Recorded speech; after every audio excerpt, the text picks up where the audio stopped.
బయట పెట్టేసి నేను చెప్పినప్పుడు యజ్ఞోపవేతంబరమస్తూతేజః పుష్పయత్పుతగామి ఓం గంధద్వారాం దురాధర్షాం నిత్యపుష్టాంకరీషణేమ్నే ఈశ్వరేకం సర్వభూతానాం హర మహాదేవ బోలో మాతా మహారాజ్ఞి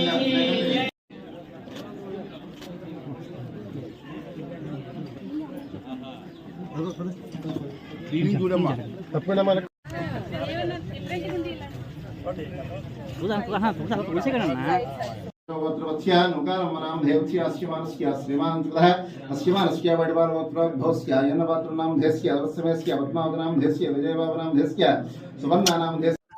గొలుగొండ మండలం ఇక్కడ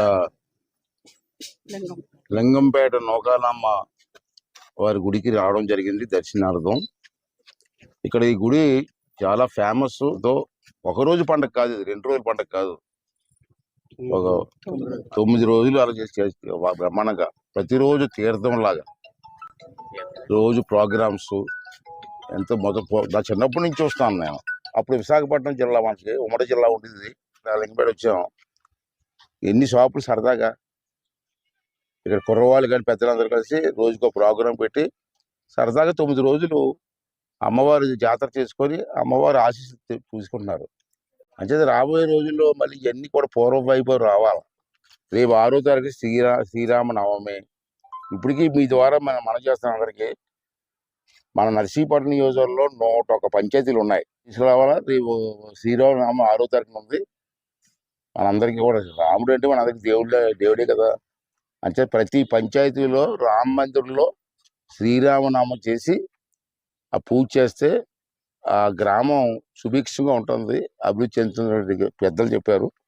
అంటే అందరూ కలిసి ఎంత అవుతుంది, అందరూ కూర్చుంటాం.